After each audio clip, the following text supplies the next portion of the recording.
Welcome back, folks, once again to Cape. And today, as always, we are joined by Erika Brown. She's the publisher and editor of The Cricket. Every week, Erika joins us to tell us all things Manchester and Essex. How you doing, Erika? Hey, I'm doing great, you guys. How are you? We're good. Very good. We're good. Yeah. All right, so we're coming off a big week now with town meeting.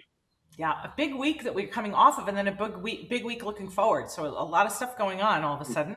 We started off the week with the town meeting, which was the outdoor town meeting. About 268. I just had to look at my notes. About 268 people showed up for the outdoor meeting at the Manchester Essex Regional High School football field. It's the exact same thing they did last year, if you remember.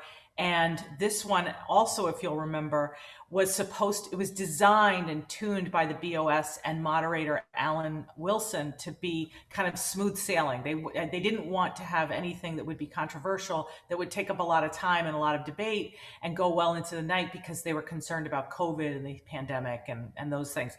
And the recommendation was to kick anything controversial to the fall. So this was designed to be sort of this kind of smooth sailing. That said, there were 5 citizens articles that were put in, which you can do as a private citizen. You can get some signatures and petition to have an article in town meeting. There were 5 of those this time. A lot of times those articles are interesting to watch, because a lot of times they're not written technically correctly, and so they're almost DOA sometimes.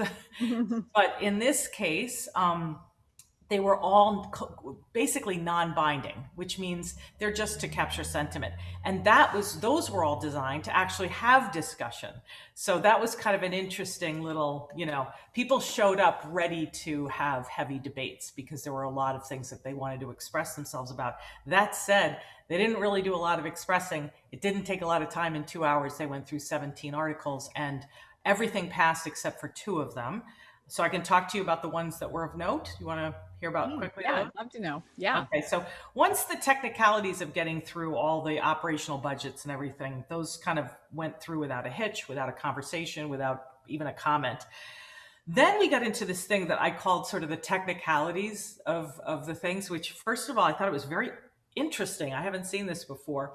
There was an article from the town to actually move Tobacco Road, if you remember correctly, over. They're going to actually convey that land and move it over, because the town of Hamilton needs to realign Tobacco Road coming from Tobacco Lake, that basic area.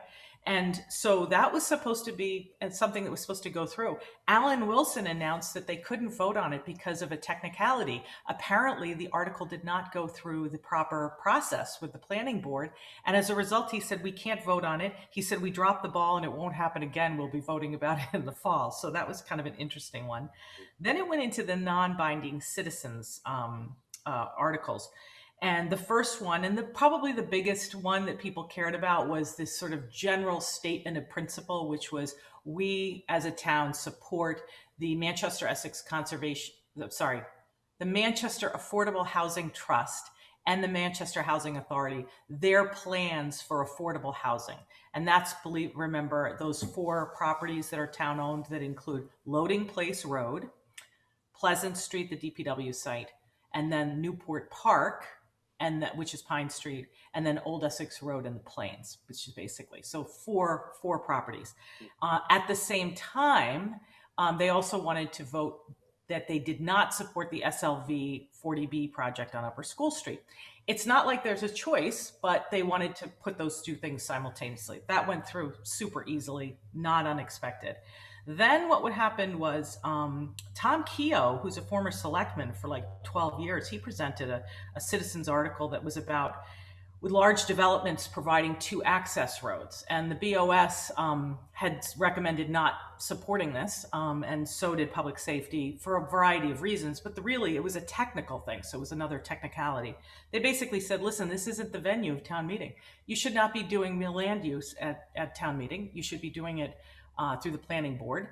And by the way, town council got up and said that the AG's office, if it was passed, would likely spit it out. So that did not pass.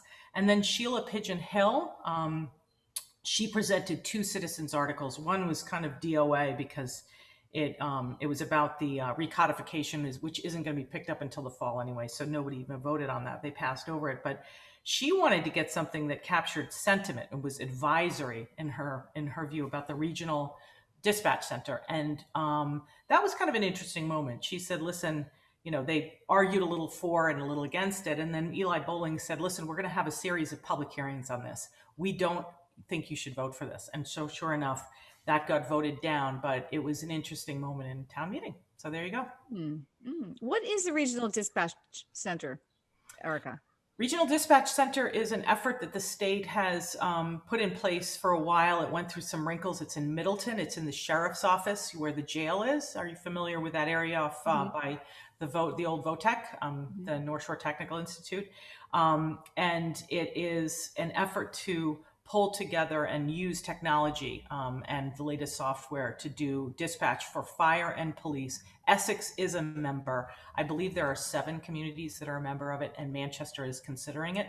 We've had quite a lot of letters and a couple of op-eds on for and against.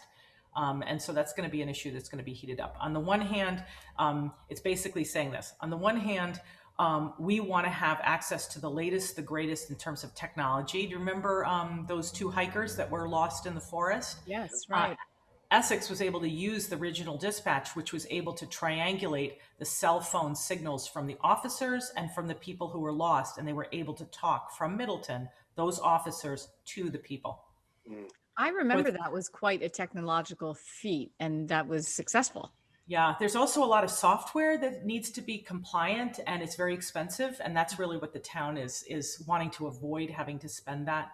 On the other hand, the people against it say, listen, we don't, they try to do a lot of fear mongering, in my opinion. They say the police department will be dark. And if you get into trouble, there'll be nobody there for you, But the truth is that, yeah, there are, it's